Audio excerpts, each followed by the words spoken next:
Hello, Namaskar. This is Firstpost and you're watching Vantage with me, Palki Sharma.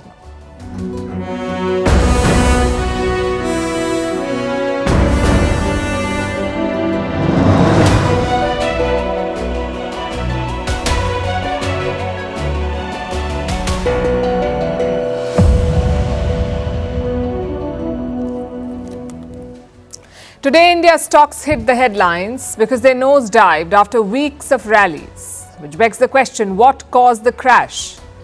And if you're an investor in India, should you be worried? We'll discuss all of that. Meanwhile, the government is focusing on tech for the next decade, calling it the Techade. We'll tell you why this is critical and the right strategic call. Also, what are the challenges ahead? Speaking of which, Vladimir Putin is threatening a nuclear war. He has issued a new message for Joe Biden. In Pakistan, the president, infamous for corruption, the Mr. 10%, is pulling off a political stunt by saying he'll not take his salary. In the UK, the government is targeting foreign students. We'll tell you how. In Africa, the threat of new colonizers, loan sharks like China and Western firms plundering resources. In Japan, a rocket crashes seconds after takeoff. A special report on the threat that deepfakes pose, featuring a deepfake video of this show, Vantage. And exploring the world beneath, why humans know so little about the deep sea and how we still manage to exploit it. All this and more coming up. The headlines first.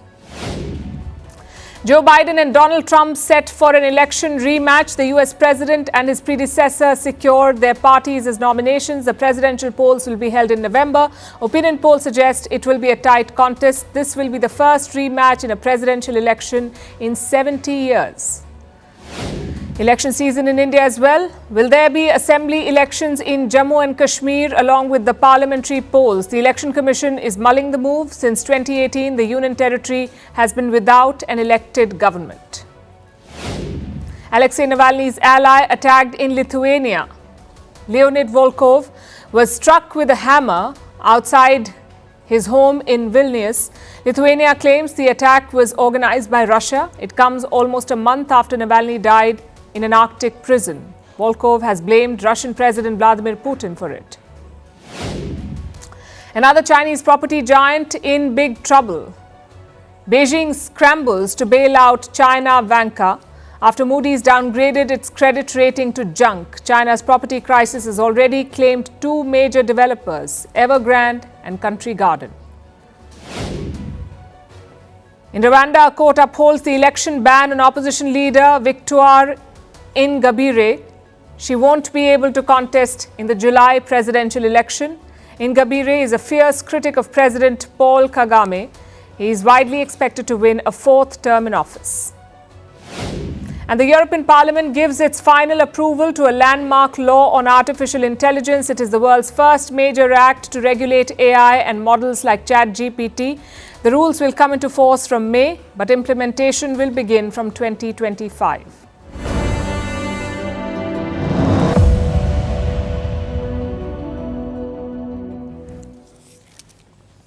We begin tonight with the Indian markets. Is the bull run over? I ask because today Indian stocks took a dive. Everything was in the red. India's leading stock exchanges are the Nifty and the Sensex. Both saw a fall. The Nifty was down by about 300 points, more than 300 points. The Sensex dropped by almost 1,000 points. Leading names in the banking sector, telecom, oil and gas, even metal stocks fell. In one word, it was a bloodbath. And this is quite a contrast from the recent spikes. A few weeks ago, Indian stocks were being celebrated. Indian markets had become the fourth biggest in the world, overtaking Hong Kong. There was a clear upswing. Hence the question, has that momentum come to a grinding halt today? And the short answer is no. If you're investing for the long term, there is no need for you to worry. India's numbers are healthy. The government is looking at an 8% growth for the current financial year, that's 2023-24. The IMF is optimistic, that's the International Monetary Fund. They say India will, quote unquote, easily remain the world's fastest growing economy. So the growth trajectory is positive. But in the short term, the markets may see some turbulence. Which brings us back to the question, what caused today's slide, in fact? Most likely, market events like this one. Some big-ticket foreign investors have reduced their holdings in their Indian businesses. This includes the likes of Whirlpool Corporation. Now, Whirlpool, as you would know, is an electronics giant. It has sold a part of its India business. Same with Singapore Telecommunications Limited. It's a major telecom player, better known as Singtel. Since the year 2000, it has been a strategic investor in Airtel, one of the biggest telecom companies in India. Now, Singtel has sold some of its shares. 0.8% of its Airtel stock. That's what it has sold. In total, there have been at least 7 such instances in recent weeks, cases where a major player has divested a part of its India operations or is planning to do so. And why are they selling these shares? It's a strategic move. Market experts call it a strategic sale. You see, when the value of your business is at its peak, when your share price zooms up, you offload some shares and make money. That's a strategic sale. Businesses usually take this route when they're looking to raise quick money or when they want to cash in on the momentum. Both Whirlpool and Singtel need cash. Whirlpool wants to reduce its debt. Singtel wants more money to invest in data centers, so they went ahead with a strategic sale, and these businesses could not have timed it better. Since November last year, Indian markets have been on fire. Stock prices have shot through the roof. They're among the most expensive in the world now. For the last 8 years, Indian markets have gained continuously, so you could say this fall was coming for investors to make some money and to book profits. And that's what has happened today. But that's not the only reason for today's fall. India's small and mid-cap stocks saw a massive drop today. It was their worst day of trading in more than 2 years. Now, what are small and mid-cap stocks? These are small and medium-sized companies.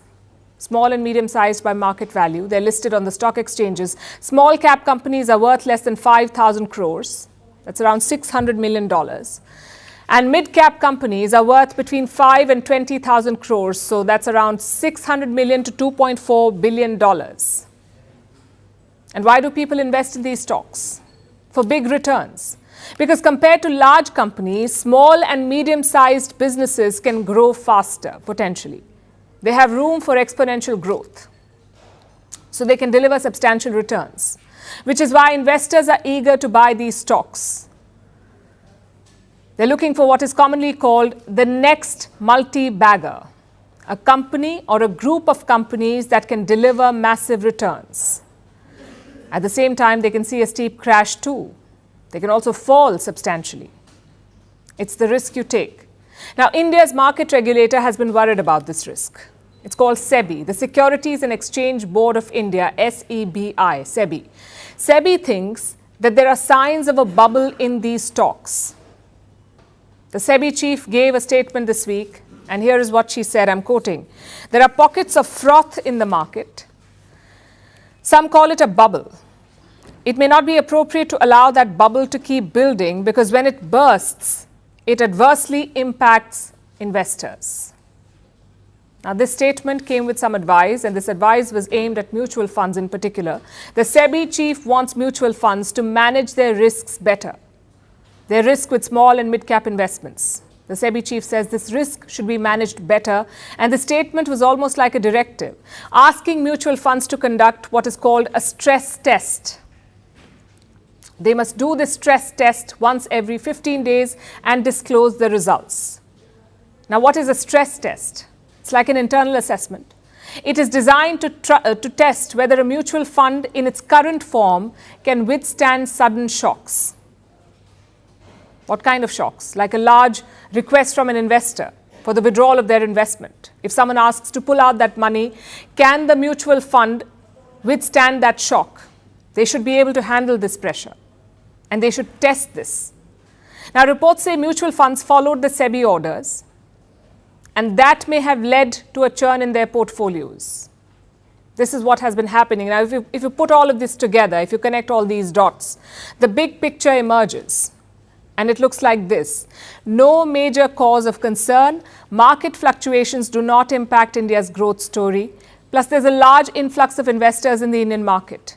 So there's a good reason for Indian regulators to step up vigilance, to introduce measures to shield the small investors from sudden shocks. That's what is happening. Every decade is defined by something, maybe a technology or a resource or a political movement. For this decade, that something is chips. Tiny but powerful semiconductors. They're part of everything that we use. Cars, weapons, gadgets, you name it, and there's a chip inside. So every country is trying to gain a foothold in this industry, the chip industry. Every country, including India. Today, Prime Minister Narendra Modi participated in a special event. It's called India's Techade. Now, don't go Googling what a Techade is. It's basically a combination of tech and decade. Techade.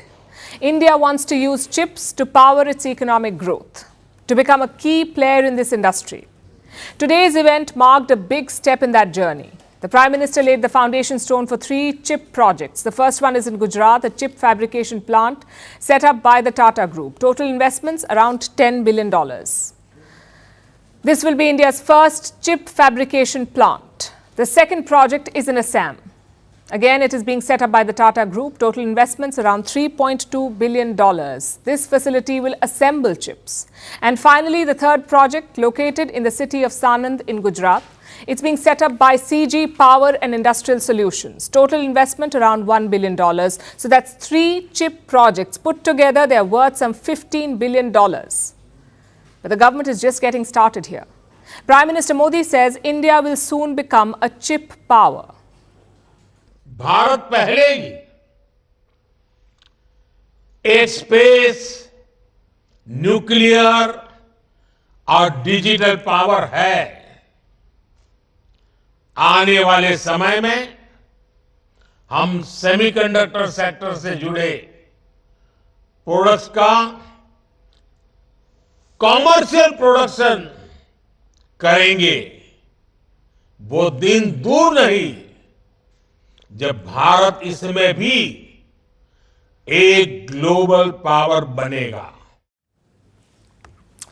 It's not just a vision, it's a strategic necessity. Because chips are the building blocks of modern life, so you cannot depend on others for them. If you do, you will be at their mercy. And we've seen this happen before. Just consider the social media revolution of the last decades. American firms dominated that period, and Indian firms nowhere in the picture.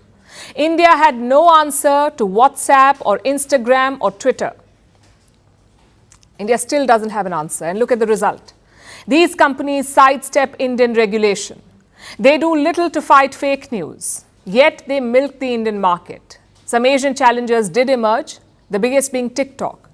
TikTok was created by a company based in China. TikTok managed to challenge and beat American tech firms, American social media platforms. But look at it now. The US is on the verge of banning TikTok. India has already banned it, and other Western countries have partially banned it. Now, TikTok is not exactly innocent here, but you get the drift. The US and its social media firms have fiercely guarded this industry. They won't let others succeed, which is why sovereign platforms are so important. A strong, homegrown industry. That's what the Indian government is now aiming for. Prime Minister Modi also hinted at this. He said India missed the bus during the previous industrial revolutions and a repeat must be avoided. पहली, दूसरी और तीसरी औद्योगिक क्रांति के समय भारत अनेक कारणों से पीछे रह गया था। लेकिन अब भारत इंडस्ट्री 4.0 चौथी औद्योगिक क्रांति के नेतृत्व के इरादे से आत्मविश्वास के साथ आगे बढ़ रहा है। हम एक पल भी गंवाना नहीं चाहते। How feasible is this dream though? As always, there are challenges and advantages. Let's look at the advantages first. India doesn't have geopolitical stigma. We are not China. Western powers see China as a revisionist country, as a strategic rival. But they see India as a partner. So Western powers are helping New Delhi create new supply chains. One such deal was signed last year, the Indo-Pacific Economic Framework. India, the US and 12 others agreed to diversify supply chains. And that's a big advantage. The second advantage is skilled labor. 68% of India's population is in the working age. That's around 900 million people. And to make more chips, you need more workers. Of course, you have to skill them and train them. Now we come to the challenges. The chip industry can be divided into three parts: designing, manufacturing, and assembling. If you want the big money, you must design. That's the most skillful part of this industry, also the most lucrative, designing a chip. But most of the chip designing is done in the United States by companies like Intel and Nvidia. They're now worth billions of dollars. Manufacturing a chip brings in less money, and assembling it, even less. Now, I'm not saying that these are not important, manufacturing and assembling. But if you want to be self-reliant, you need all three. As of now, India isn't there. We are mostly focusing on manufacturing and assembling. But as they say, you have to start somewhere. You can't become a chip superpower overnight. It will take time and investments. We're talking about a structural change here. You must convince students to learn about chips. You must convince companies to invest in them. You must convince state governments to give incentives, and you must convince foreign companies and players to come to India. It's going to be a long process. The good news is the government is thinking in the right direction. Just consider today's event, the Indian Tech Aid Show. It had thousands of students attending virtually. They logged in from different cities and colleges. The key is to sustain this. And at the same time, keep an eye on the horizon, because technology will not end with chips. There will be more advanced products and industries coming up. We need to identify and invest in them. If not, we will be stuck in catch-up mode. Now let's talk about Vladimir Putin. He seems to be in a bad mood. He's saber-rattling again, threatening a nuclear war. Listen to this. How can you be ready for it? Are we really ready for nuclear war? From the technical point of view, of course we are ready. We are technically ready. Now, Putin may be phrasing it differently, but there's no doubt as to what he's talking about. He's talking about nuclear weapons, and the threat is aimed at his adversaries, the West, led by the United States. And he said all of this in an interview. The Russian president laid out some ground rules for his American counterpart, Joe Biden. The United States announced not sending troops to Ukraine. They are interventionists. That is how we will treat it, even if they appear on Ukrainian territory. They understand that. I told you that Biden is a representative of the traditional school of politics. That shows. Now, that's a message for the US president. Putin is basically saying Ukraine is Russian territory. If American troops enter Ukraine, Moscow will have reason to escalate the fight. And that could mean deploying nuclear weapons, if that's what it comes down to. And here's something else that we must point out. Putin has done this before. He has issued nuclear threats in the past too, especially after his forces invaded Ukraine. But in this instance, his tone was more firm. Why do we need to use weapons of mass destruction? There has never been such a need. So this thought never occurred to you? No, what for? Well, weapons exist to be used. Weapons exist to be used. That's what Putin said about his nuclear arsenal. And with this statement, he's shifting the onus on the West to de-escalate and to pull both parties away from the brink of a nuclear conflict. He also said that he's ready for a serious dialogue on Ukraine, but he has two preconditions. One, Russia will hold on to its territorial gains, and two, the West should give security guarantees. What does that mean? What are security guarantees? Putin did not spell it out, but most likely he's asking for a ban on Western deployments in Ukraine and a curb on NATO's activities in the region. Now, where does the West stand on these demands?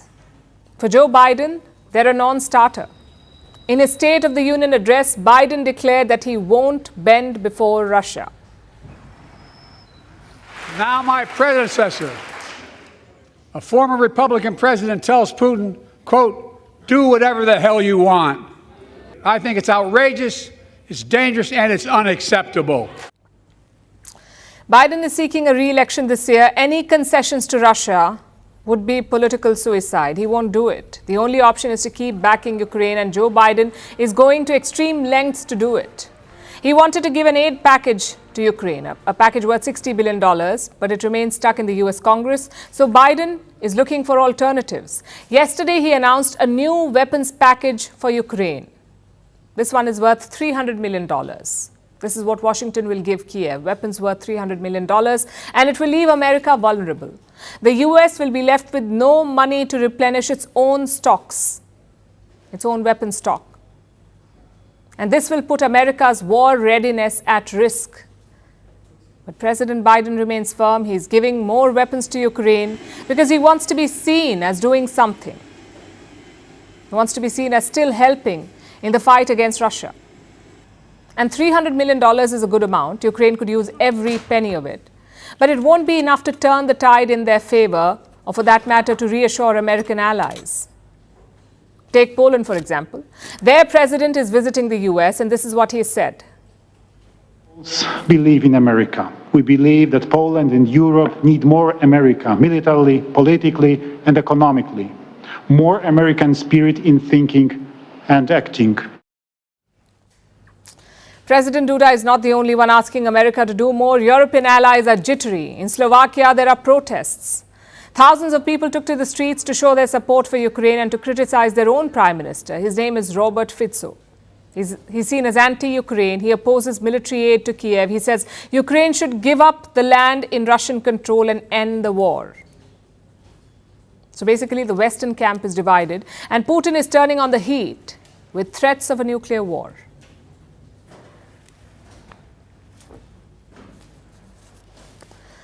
Let's turn to Pakistan now. Their new president has made an announcement. That's Asif Ali Zardari.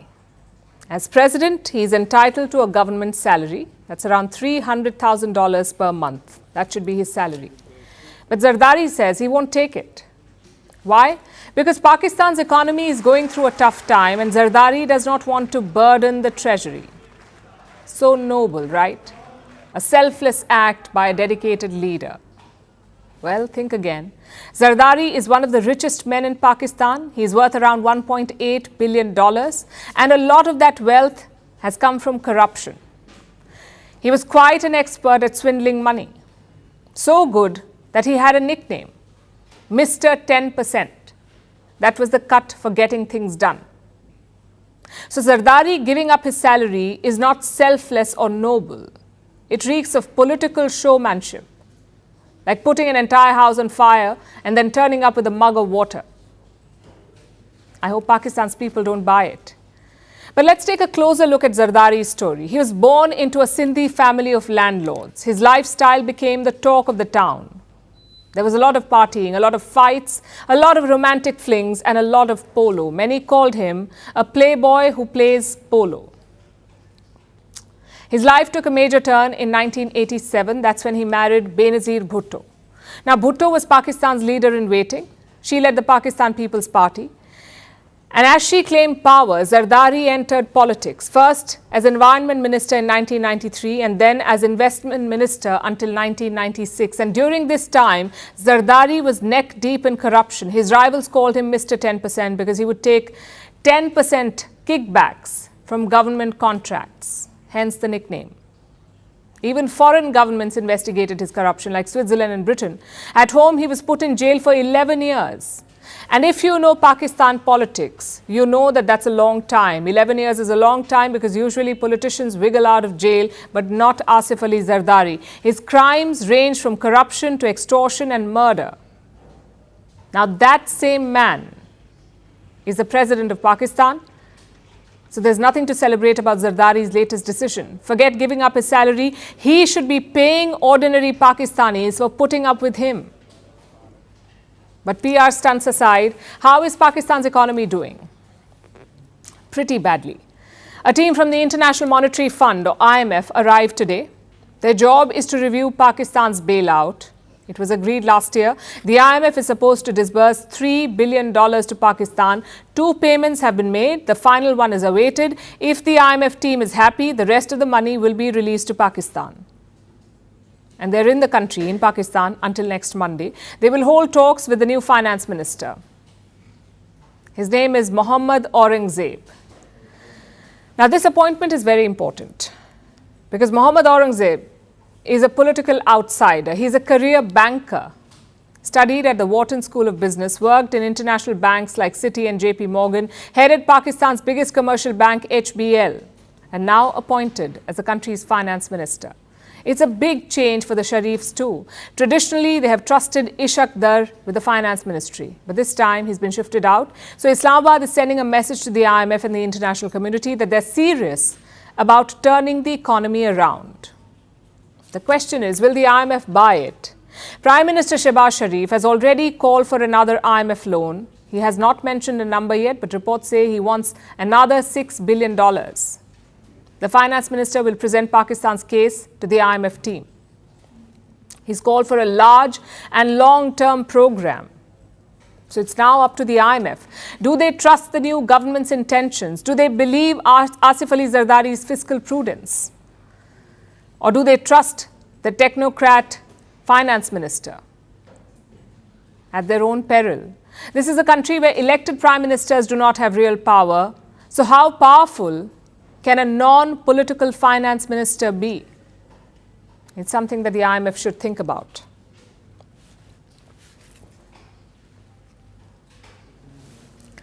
The UK government has a new enemy. It's foreign students. Last year, the government imposed a series of restrictions on them. Visa fees were hiked. Work visas were reduced. Family members were not allowed. And now the Home Secretary has made a new claim. His name is James Cleverly. He's like their Home Minister. And he says that foreign students are undermining the UK's higher education. How? By using university courses as a cheap way to get work visas. So he wants an investigation. But does his claim hold water? Because foreign students help the British economy. Since 2019, they've added $76 billion to the economy. So why is the UK fighting them? Our next report tells you. This is James Cleverly. He's the UK Home Secretary. And he has a new problem. Foreign students. Cleverly thinks they are undermining the UK's higher education system. He thinks they are using cheap courses as a way to get a work visa. The UK has something called the graduate route visa. Basically, after you complete your course, you don't have to immediately leave the country. You can stay back, work for 2 to 3 years, and get a work visa during the period. Of course, it's not for all graduates or all courses. But Cleverly has a problem with this. He says the plan is flawed.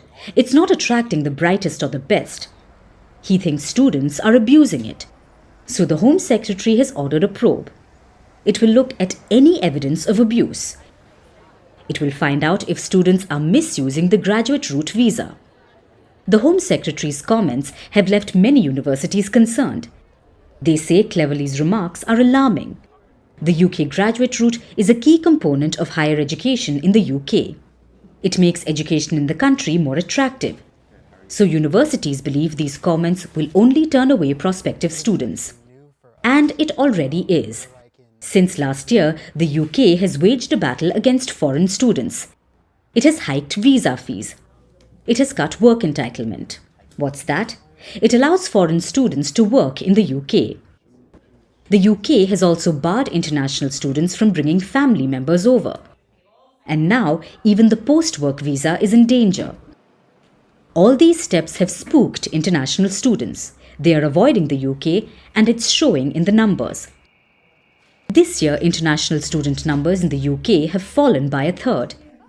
Enrollment in postgraduate courses is down by 40%. Applications from non-EU countries have seen a sharp decrease. Take Nigeria, for example. Applications have dropped by 46% this year. Indian students too are turning away. But it's not as drastic. There's a 4% drop in applications. Cleverly may think it's a good deterrent, but it's harming the UK's economy. Just look at the numbers. The UK has over 320,000 international students. Every year, they pay a fee of $21,000. Since 2019, foreign students have boosted the UK's economy by $76 billion. Plus, foreign students make education cheaper for locals. They help subsidize the cost. So the sudden drop in numbers will affect not just universities, but also domestic students. And it doesn't stop there. The economy of these university towns will be hit, and so will the overall economy. Universities are already taking measures to counter the government's policies. They are reportedly lowering their entry standards. Plus, they are using recruitment agents. But it isn't working. Foreign students remain doubtful and they are dumping the UK for other countries. The UK may say it wants to strike a balance. It aims to tackle migration but also attract the brightest talent. It's a tightrope walk, and the balance cannot be found by waging a battle on international students.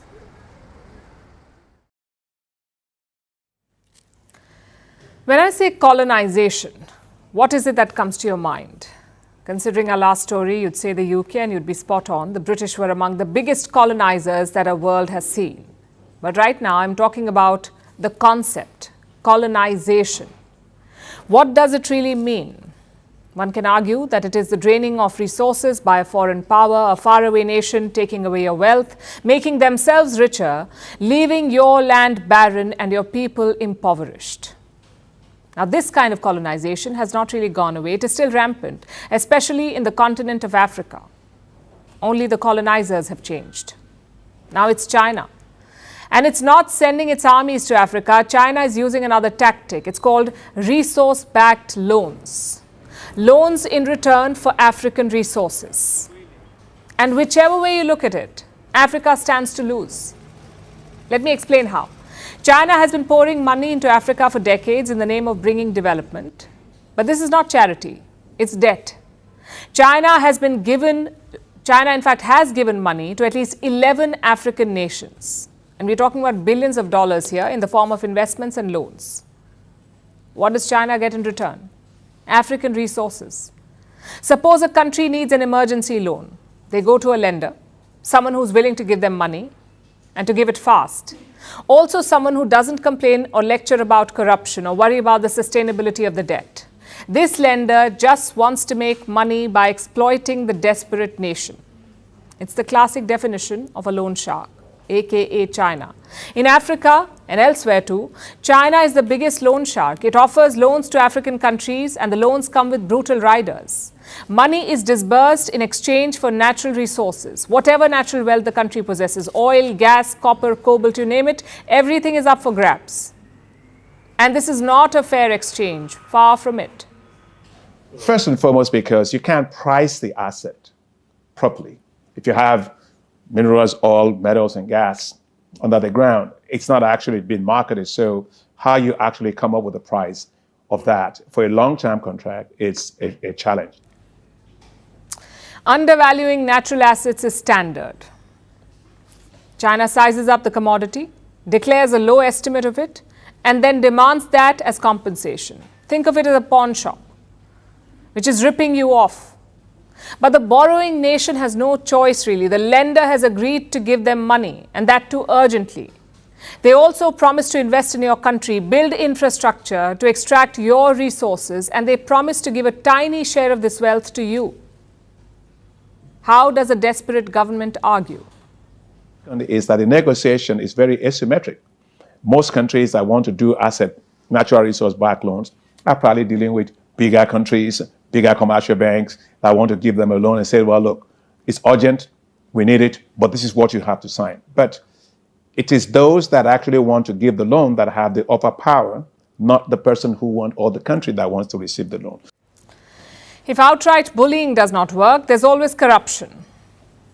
Look at these reports. China is mentioned everywhere. It is accused of buying off officials in multiple countries, which is cheaper than paying the correct price for natural resources. Just offer a bribe. And on the rare occasion that China is called out, you'll hear about settlements, confidential new deals. But these additional Chinese payments never seem to reach the common people. And China seems to have perfected the art of exploiting Africa, but it's not the only one doing it. Western companies are in on this. Take the Swiss traders, Glencore and Trafigura. They've also been called out over the same resource-backed loans. They gave loans to countries like Chad, the Republic of Congo, and Angola. Chad in particular was crushed by Glencore's loan. The loan was in return for oil. Chad made money by selling oil, but most of this money went straight to the Swiss company, while Chad kept becoming poorer until it became the first nation to ask for a debt overhaul from the G20. So the West is definitely complicit. They just mask their neo-colonization better. So the question is, which is worse, China or the Western firms? We'd say China, because in the case of Western companies, at least there are courts, international courts, some semblance of legal recourse for the victims. But if it's a Chinese loan, we wish you good luck. Because China doesn't seem to believe in international courts, it doesn't even listen to them. So African nations must be on their guard. They've been colonized before, most of them. They won their independence. And now it seems they'll have to fight for it again.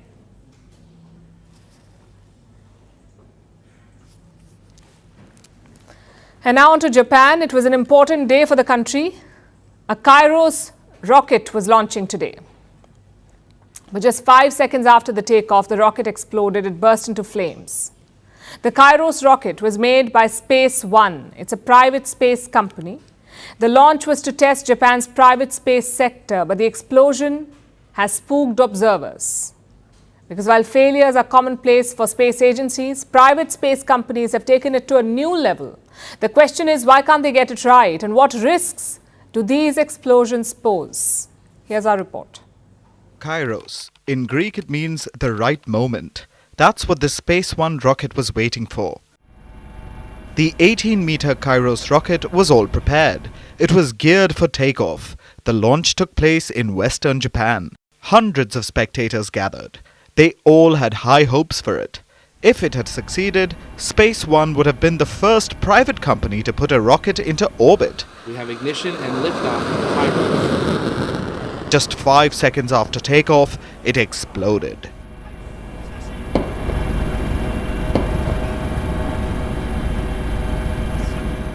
The rocket burst into flames, leaving behind a large cloud of smoke.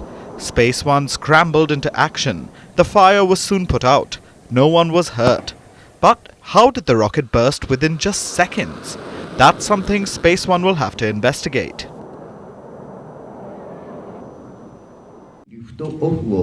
Approximately 5 seconds after liftoff, measures were taken to suspend the flight. A task force has been set up and the cause is under investigation.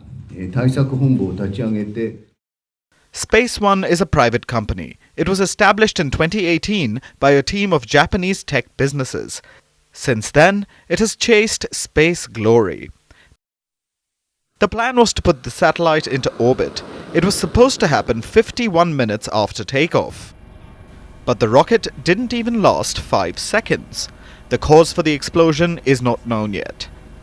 But it is not the first hurdle for Space One. It has faced parts shortages, it has battled technical issues, and all of this delayed the Kairos launch. But even after takeoff, the problems didn't end for the company. They will now probe this launch and course correct. Crashes are not new for private space companies. They may have joined the space race, but they don't often get it right on the first try, or even the second. Case in point, SpaceX. Its Starship has crashed not just once, but twice. But it hasn't bothered Elon Musk. He says crashes are important. It helps the company understand the problems. So for private space companies, they have become commonplace. But not everyone has that luxury. Take national space agencies, for example. They run on public funding, so they cannot go about crashing rockets for the sake of research. 1 or 2 attempts are expected and normal, but SpaceX believes it could have at least a dozen crashes before it gets it right. For that, you need very deep pockets. Because imagine the money that'll be spent. Even when cash is not a constraint, there are risks of space debris. In 2022, a huge piece of space junk smashed into a sheep farm. That was in Southeast Australia. A hunk of metal was linked to a SpaceX Crew 1 mission. SpaceX has not confirmed it, but it raises concerns. Of course, chances of humans being killed by space debris are low, but it can happen. Which brings us to the space race. It's getting crowded. Over 100 orbital launches are performed every year. The number will only rise in the coming years. Private companies are behind a lot of these launches. They are testing rockets, they are crashing them. And that means space is becoming crowded with junk parts, which means the risk of death and injury will grow. They say try and try again until you succeed.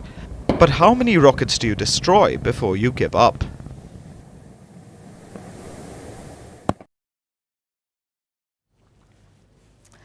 We've reported a lot on deepfakes. When celebrities got deepfaked, we covered it. When politicians got deepfaked, we covered it. But this time, it's closer home. We found a deepfake of this show. That's right, a fake Vantage. It's got a doctored version of me and my voice. Take a look at this first. Best news for all the people of India.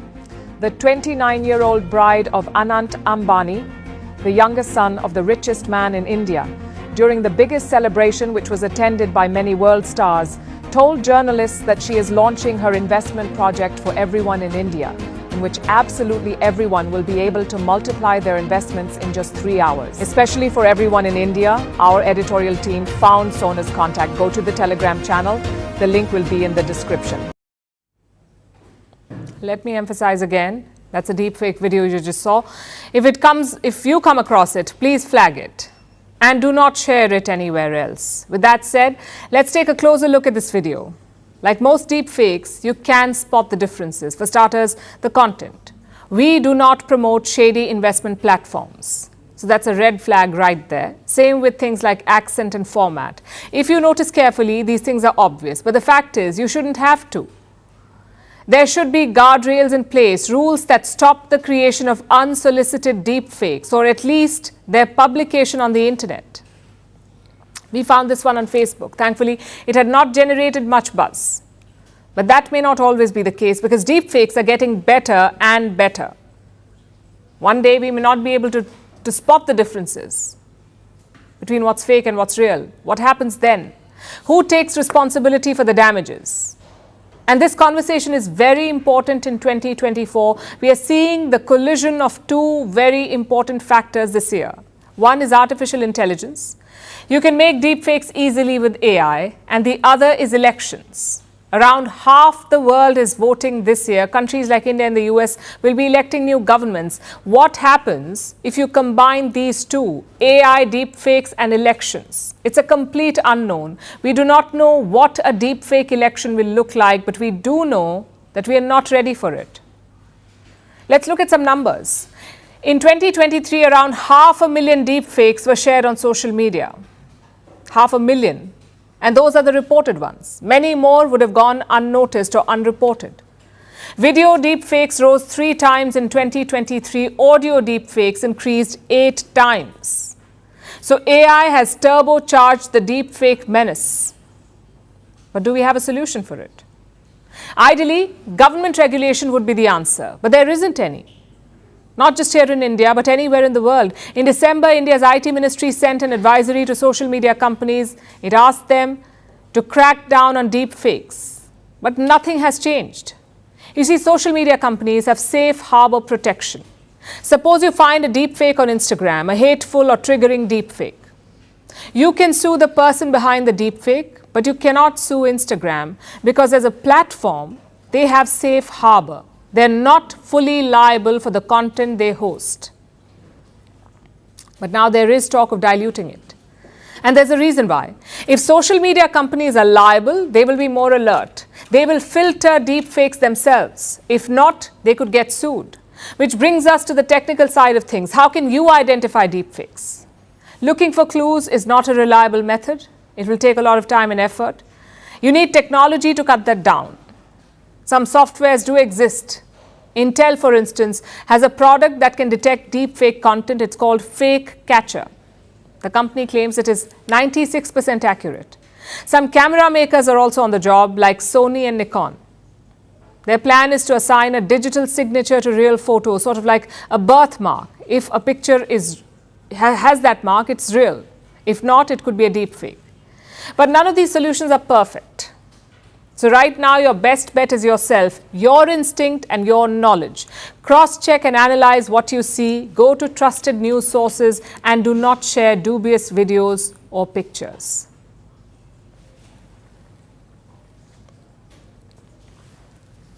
Now let's turn our attention to Haiti. The Caribbean island nation is in turmoil. Gang violence has erupted across the country and the capital, Port-au-Prince, is under siege. Amid this chaos, Haiti will soon be leaderless. Prime Minister Ariel Henry has agreed to resign. That was a key demand of Haitian gangs. Henri was unelected, so the gang said he was not fit to lead.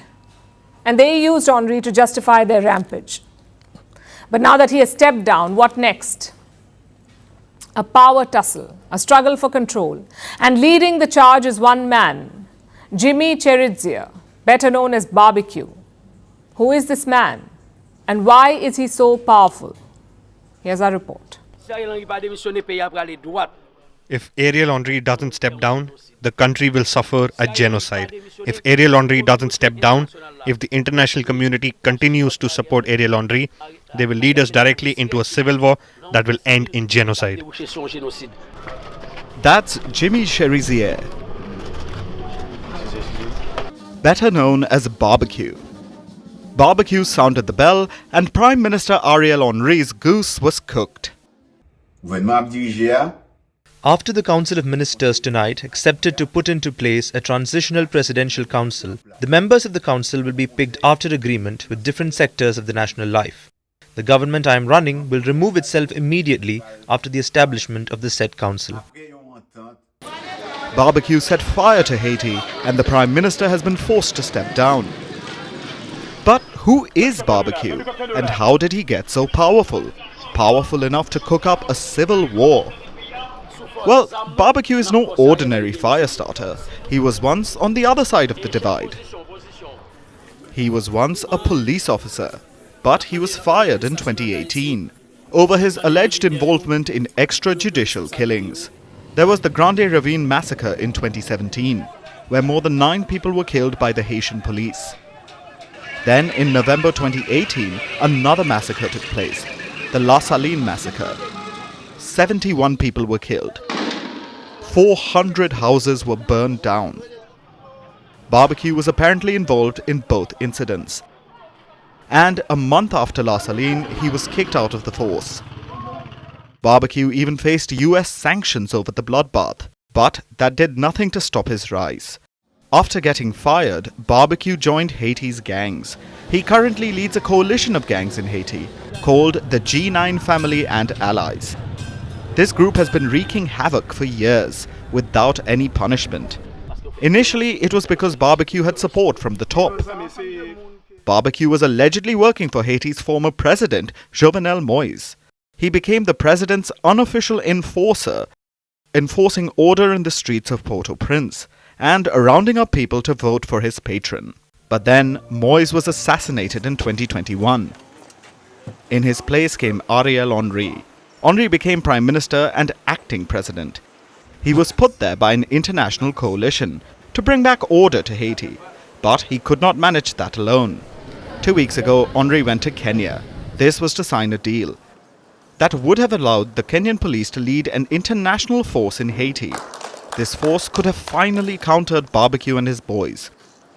So it had to be stopped. When Henry left, Barbecue began his coup, and everything seems to have gone according to plan. So what's next for Barbecue? We demand that the choice of the person who is going to lead this country we live in will be made by the Haitian people. We want to make sure the person who is going to lead this country's wife and children live in Haiti. We want to make sure the people who are going to be ministers in this government, their wives and their children live in the country. Basically, Barbecue wants to rule, either directly or by holding the families of the next leaders hostage. Will he succeed, or will the next plan be a washout? We'll soon find out.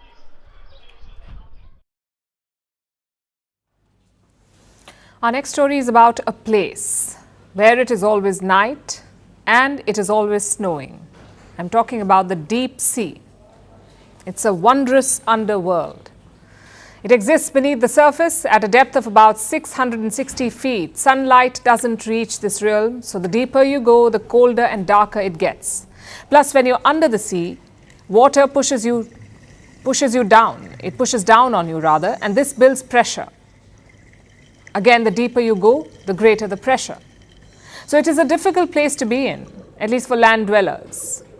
Though you may relate to deep sea creatures if you hate your job, if you've had to adapt to crushing pressure and oppressive darkness at the workplace. But jokes apart, the deep sea is intimidating. So humans have long treated it as separate from our world. like a shadowy basement without oxygen, populated by alien creatures, when in fact the deep sea is crucial. It makes up more than 95% of the Earth's habitable space. That's right, 95%. It has an astonishing diversity of ecosystems, animals, plants, and resources beyond imagination, which also makes it one of the most important things to understand. So lately, humans have been trying a little harder. Recently, marine researchers went on a deep-sea mission. They focused on the Bounty Trough. It's off the coast of New Zealand, about 800 kilometers long and not very well explored, so it was the perfect target. And we don't say this lightly, because the researchers have found 100 new marine species: fish, coral, mollusk, squid, you name it. And this little thing, no one knows what to call it yet. It can be a sea star or a type of coral. It may not seem all that important, maybe because it looks like the leftover lunch that you forgot to take out of your school bag, but it proves yet again how little we know about the deep sea. You know that the Earth is mainly a water world. 70% of its surface is covered with oceans, but more than 80% remains unexplored. In fact, we know more about the surface of Mars and the Moon than the ocean floor of our planet. Until the 19th century, we thought the deep sea was devoid of life. But then we sped up exploration. We made new discoveries, like the marine snow, the snow that I was talking about earlier. These are pale flecks made of dead fish, plants, even excreta. I know, not the kind of snow that you were expecting, but the creatures down there love it. For some species, it is their favorite food. If they could, they'd probably make snow cones out of it. But apart from snow that looks like dandruff, humans found so many species: forests of ancient corals, undersea urchins with cactus-like spikes, and fish that lights up. Sometimes the light is a lure, other times it is a weapon. But huge gaps remain in our knowledge. So far, scientists have discovered 240,000 species. They claim more than 2 million exist. But here's what humans care about more: precious metals and minerals like manganese, copper, nickel, cobalt. They can be used to make mobile phones or batteries for electric vehicles. So countries want to mine the seabed and extract minerals from it. The process is called deep sea mining. Countries like China, Norway, and Russia are pushing for it. Scientists say this is severely harmful. It's exploitation of the seabed. But this is not the only kind. The deep sea has become a convenient garbage dump too, for waste that is too dangerous, like radioactive materials, or waste that is too expensive to store on land, like artificial fibers or plastics. So we barely understand the deep sea, but we are already abusing it and exploiting it. We say it's not a good look for humans.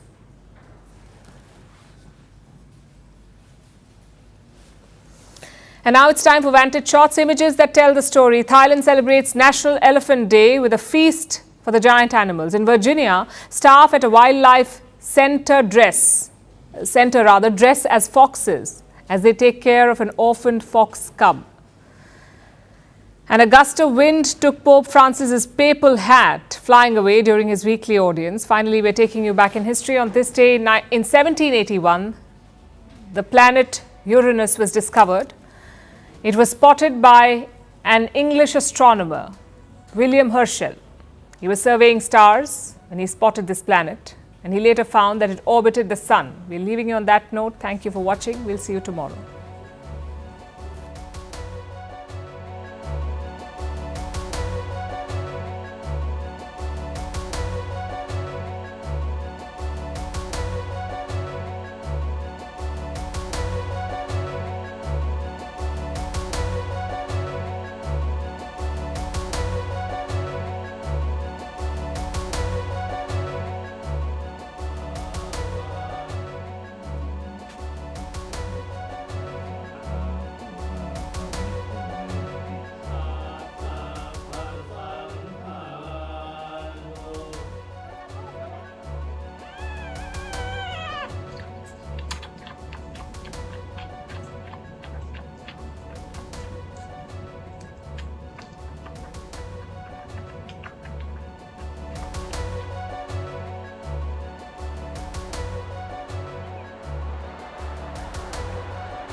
You must have heard about the phrase aging like fine wine, which means getting better with age. But have you come across the phrase aging like milk? This isn't just any phrase but a panic call by Generation Z. They fear that they're not aging like fine wine but rather curdling away poorly. But how did Gen Z get the idea that they are not aging naturally? For the generation which has quite literally grown up on social media, it isn't difficult to guess that this doubt too grew up on social media. Quite certainly, the answer to their life's sudden existential crisis lies in a social media post. Some Gen Z content creators were taken aback when social media users mistook them for being in their 30s. While there was another who was commented as looking like their mother's older brother. These creators are not beyond the age of 27. Now, thanks to these viral posts, aging like milk has become a generational meme. Debating whether Gen Z is aging faster than their predecessors is a hot topic, and the blame is on growing pollution levels in the environment. The excessive intake of processed food in their diets, with a plethora of food options available online, for how long can one resist the deliciousness? And how can you forget vaping, recreational drugs, and alcohol? Or maybe it's just good old body dysmorphia, which is a mental condition where a person spends a lot of time worrying about their appearance. It's natural for many to think that way because there are so many who have never seen natural aged faces, as most of them are hidden behind filters. The rise of anti-aging procedures is also something that promotes a skewed perception of how a naturally aged face looks like. Moreover, it's next to impossible to determine a person's age through a screen. The stigma around aging is also fueling this chaos in Generation Z. People have always said and felt, if you're aging, then you're old news. This aging anxiety is not new, but a condition which is there across generations. An older person's relevance is lost. An older person is put on the back burner, because if you're not new and shiny, then you're not needed. Some creators argue that the reason for this aging panic is because of access. A person can access their older personality through a click. With a few minutes of scrolling down, one can easily look at themselves 10 years ago, when they looked thinner and sharper. And this sends many people down a rabbit hole. One of the biggest reasons behind a scenario like this is stress. According to a report, Gen Z is the most stressed generation. Stress about securing good marks in academics, stress about landing a high-paying job, stress about finding a compatible partner in life, and the list goes on. And all those tension lines turn into wrinkles. Their response? Stockpiling anti-aging potions like there's no tomorrow. Eye creams, serums, oils, you name it, and they've got it in their list. But all this obsession with erasing wrinkles is just adding to the chaos set by social media influencers and their impossible beauty standards. So is Gen Z afraid of growing old? If you don't have a chiseled jawline or a button nose, you might just be aging like milk in their eyes. After all, without filters, who wants to look bloated, saggy, and old?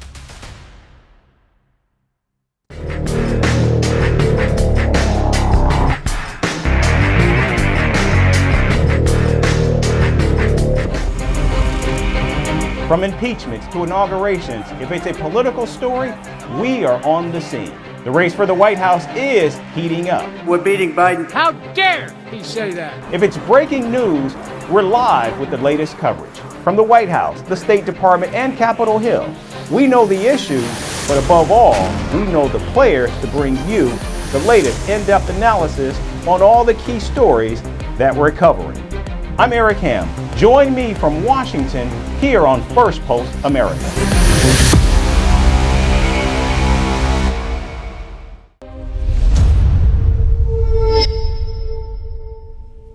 Hello and welcome to Firstpost America, your global pit stop for the latest news and headlines from the United States and around the world. I'm Eric Ham, coming to you live from the nation's capital. We'll get you a roundup of all the day's top stories, but first, let's take a look at the headlines. Leaders of France, Germany, and Poland will hold emergency talks on Ukraine in Berlin.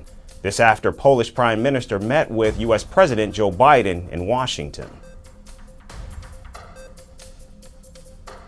European Parliament adopts groundbreaking law to safeguard media freedom, independence of newsroom, and limit the use of spyware against reporters.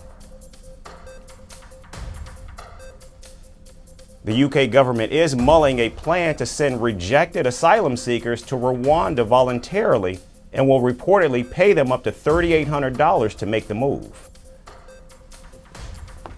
Japan's Prime Minister Fumio Kishida grilled by lawmakers over a gathering of ruling party members at which scantily clad female dancers were reportedly told to use their mouths to receive cash tips. At least 2 people killed and 26 injured in a deadly explosion caused by a suspected gas leak at a restaurant in China's northern province of Hebei.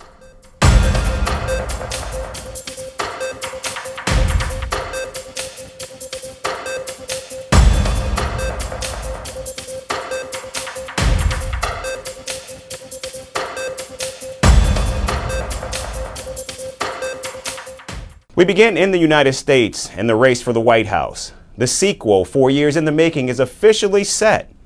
President Joe Biden will face off against Donald Trump in a rematch of their 2020 race.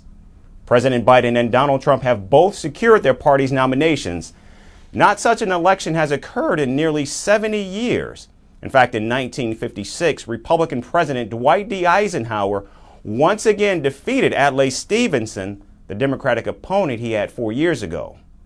Also, there has been just one U.S. president who returned to the White House for a non-consecutive term, Grover Cleveland. He was America's 22nd and 24th president. Donald Trump is hoping to replicate that success of President Cleveland.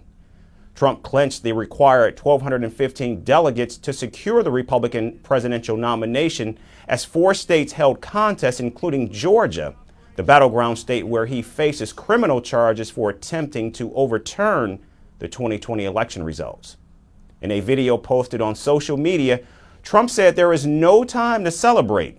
Instead, the focus is on beating Biden, who he called the worst president in U.S. history. In fact, hours earlier, President Biden passed the number of delegates required as results from primaries in Georgia, Mississippi, Washington State, the Northern Mariana Islands, and Democrats living abroad came in. President Biden took aim at what he called Trump's campaign of resentment, revenge, and retribution. Now, President Biden only faced token opposition in the Democratic primary. However, he is facing growing frustration from liberal activists over Washington's handling of the Israel-Hamas war in Gaza. A rising influx of migrants at the Mexico border is also a weakness for President Biden's campaign. The president is also under intense scrutiny following the release of Special Counsel Robert Hur's report, which concluded that Biden mishandled classified information after leaving the White House. Now, Hur testified on Capitol Hill on Tuesday, saying he did not believe there was enough evidence to charge Joe Biden with a crime. There has been a lot of attention paid to language in the report about the president's memory, so let me say a few words about that.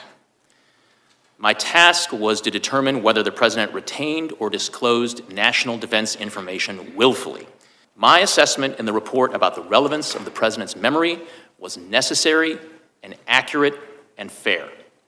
Most importantly, what I wrote is what I believe the evidence shows and what I expect jurors would perceive and believe.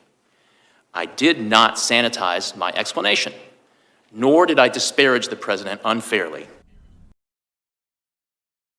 The rematch that was long anticipated is expected to mirror the 2020 campaign, though Donald Trump is facing 91 felony counts across 4 separate indictments.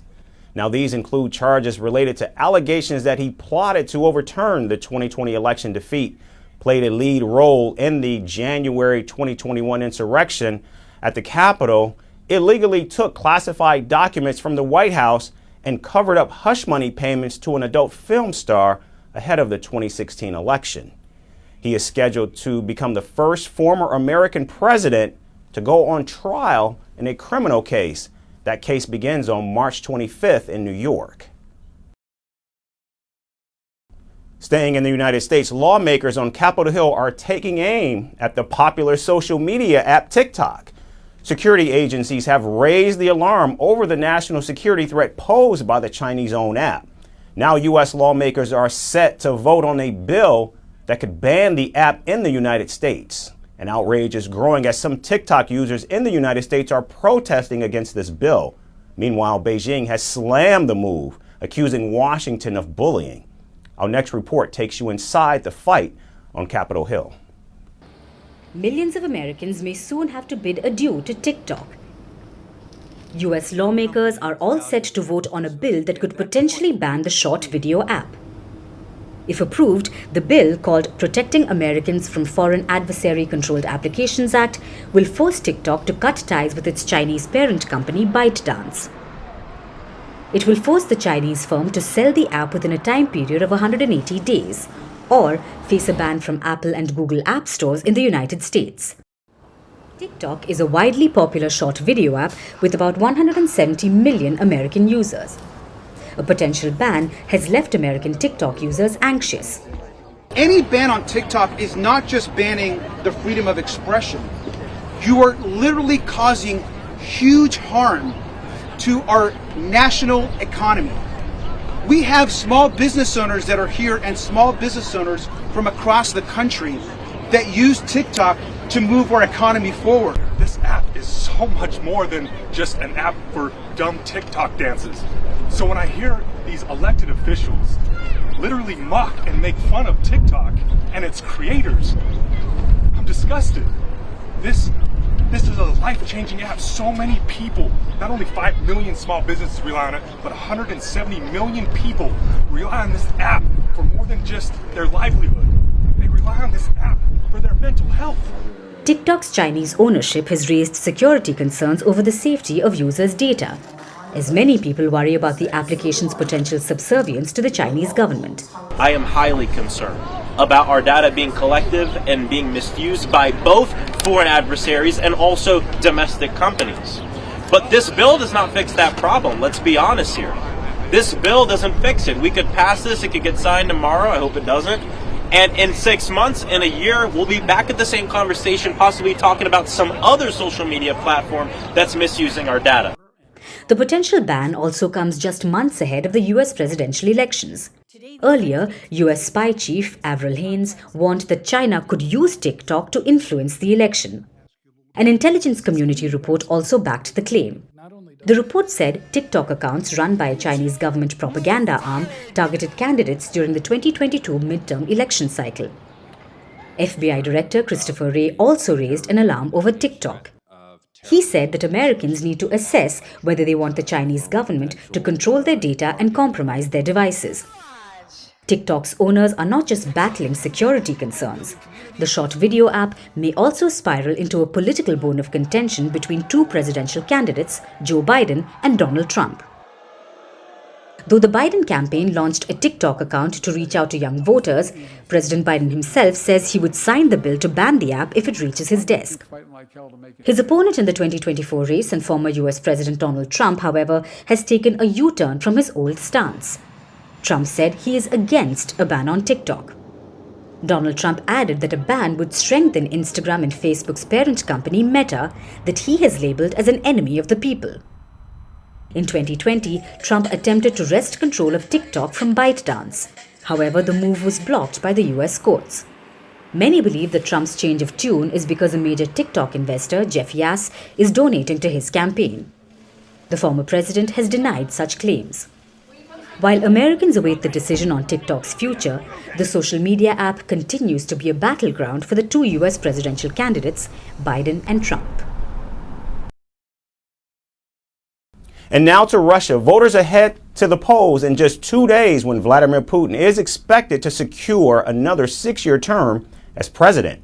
Still, the Russian president is pulling out all the stops as voting soon gets underway. In a ploy to rile up nationalist sentiment, Putin said, and I'm quoting, "From a military point of view, we are ready for nuclear war." Certainly not the first time Putin has presented nuclear war as a real or imaginary threat. Meanwhile, anti-Putin fighters launched an attack on Russia. Tonight, a special liberation operation was launched by the United Forces of Russian Volunteer Units, the Freedom of Russia Legion, the Russian Volunteer Corps, and the Siberian Battalion. 3 divisions entered the territory of Russia in 2 places, in the Kirks region and in Belgorod region. And in fact, all this is timed to the so-called elections. We, the citizens of Russia, have decided that we have the right and the desire to participate in these elections, and thus we started participating. Armed fighters who claim to be Russian citizens initiated the attack from Ukrainian territory. They launched a ground offensive in the regions of Belgorod and Kursk in western Russia. Ukraine says these fighters acted independently. Meanwhile, Russia says the armed fighters intended to disrupt the upcoming presidential election. Moscow claims that it was successful in thwarting the attack, killing over 230 intruders and destroying several tanks.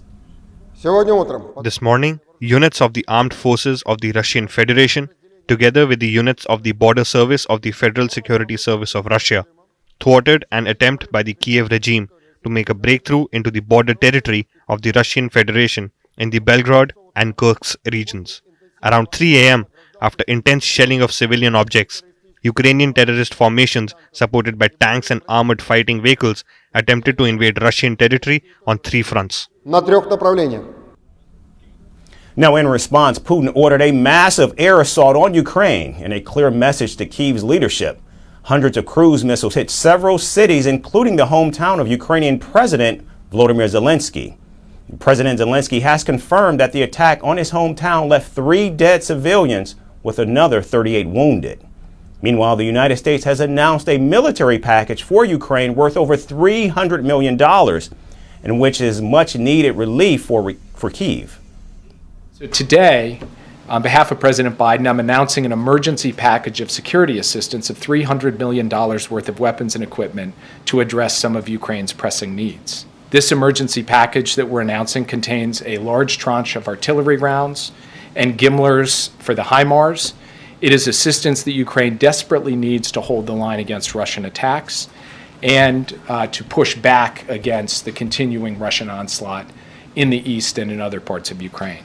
This ammunition will keep Ukraine's guns firing for a period, but only a short period. It is nowhere near enough to meet Ukraine's battlefield needs, and it will not prevent Ukraine from running out of ammunition in the weeks to come. After the announcement by Washington, Russian President Putin warned the U.S. of fanning flames. He also accused the U.S. of meddling in Russia's upcoming presidential elections. With voting on the near horizon, President Vladimir Putin is wooing his base, and he is not holding back on any front. We now turn to Africa, where conflict has escalated in Sudan. The Sudanese army and rival paramilitary group, the Rapid Support Forces, are engaged in heavy fighting. This comes after the Sudanese army refused a United Nations-backed truce for the holy month of Ramadan. Heavy gunfire filled the skies in Sudan's greater capital area, and the fighting in Sudan has lasted for more than 10 months now. The leaders of the Sudanese army and the paramilitary forces are vying to become leaders of the North African nation. The latest skirmishes took place in the city of Omdurman, which is separated from the capital city of Khartoum by the Nile River.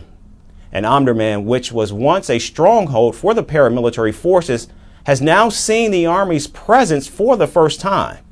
The Sudanese army captured the headquarters of the state broadcast building for radio and television services, a move that has been welcomed by their supporters. It's like our heart has been restored in the right place to beat again. I thank the army soldiers for restoring our heart in the right place, because it had stopped since these rebel rapid support forces occupied the radio and television building. Meanwhile, the Sudanese army released body cam footage of the battle in Omdurman. The army troopers can be seen patrolling the streets with several buildings and vehicles in the background completely destroyed. Residential buildings in Omdurman can be seen riddled with bullet holes after the Sudanese armies liberated parts of the city. Now government officials and civilians are working together to restore basic services in the ravaged neighborhoods. We in the Khartoum State Water Corporation are working on bringing water services back in these areas. In general, The destruction is huge. It needs a lot of effort from us for the people to get together and help each other, so that our brothers who used to live in these areas to come to their homes. God willing, we will try to bring back the services. As the residents of Wad Nuwabi, you have seen the situation in the new market area here and at our homes. We ask government officials to give us the opportunity as the youth of Wad Nuwabi to carry out maintenance, to bring back the good scenery of our neighborhood. In order to bring back services, we want to work as youth with official bodies to bring back our families and to hopefully start fasting for the month of Ramadan in our homes.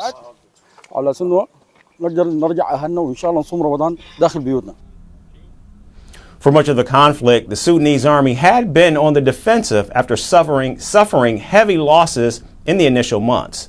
Still, as the fighting nears its 1-year mark, millions of civilians remain displaced with no access to food or clean water.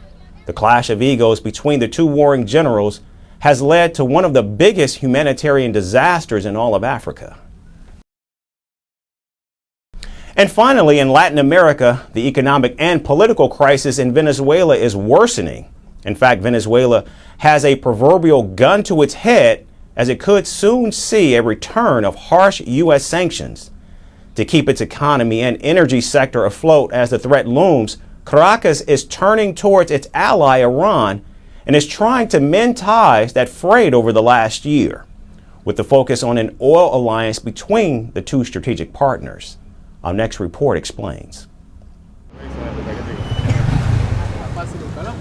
The Latin American nation of Venezuela has been gripped in a political and economic crisis since 2015.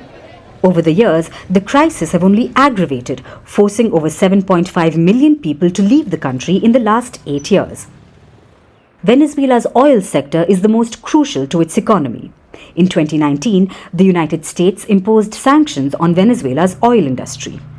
Washington gave an ultimatum to Caracas to end its political crisis. This after President Nicolas Maduro was sworn in for a second term, with elections being dismissed as neither free nor fair. In 2020, helping Venezuela in this economic turmoil and alleviating a part of that fuel shortage was Washington's arch foe, Tehran. However, in October last year, Washington loosened some of those sanctions after the Maduro government reached a deal with the opposition to hold free and fair elections in 2024. Once the US restrictions were eased, Venezuela began reprioritizing selling its oil that was originally planned for Iran to other cash-paying nations. As a result, Venezuela fell behind in payments to Iran, and a crucial oil alliance between them began to fray. Now, Venezuela has announced dates for the next presidential elections, but whether they will be free or fair remains in doubt. There is an ongoing systematic crackdown on the opposition, so the threat of a return of harsh US sanctions looms over the Latin American country once again.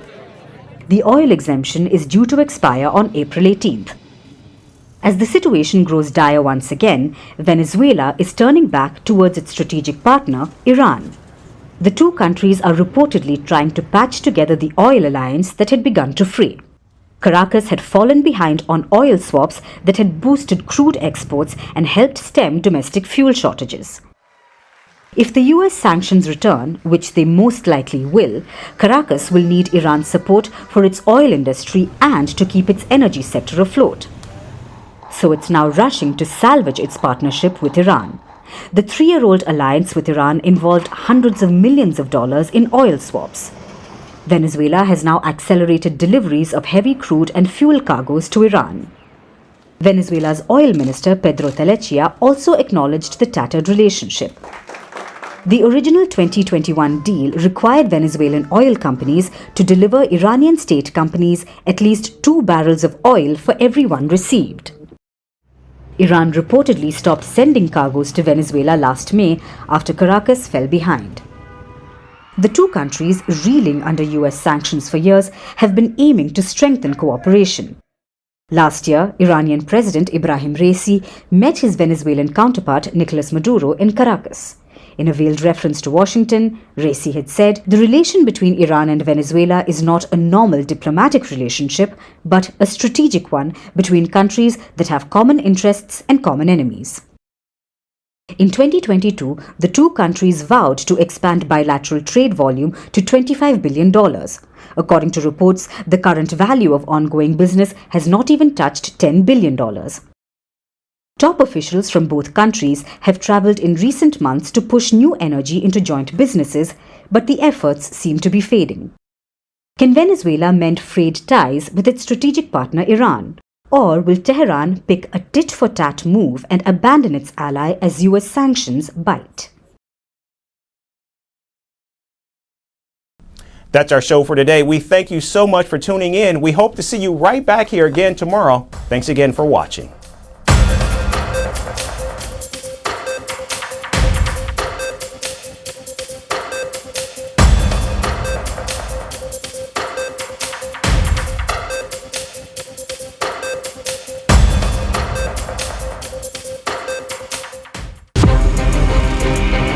From impeachments to inaugurations, if it's a political story, we are on the scene. The race for the White House is heating up. We're beating Biden. How dare he say that? If it's breaking news, we're live with the latest coverage. From the White House, the State Department, and Capitol Hill, we know the issues, but above all, we know the players to bring you the latest in-depth analysis on all the key stories that we're covering. I'm Eric Ham. Join me from Washington here on Firstpost America.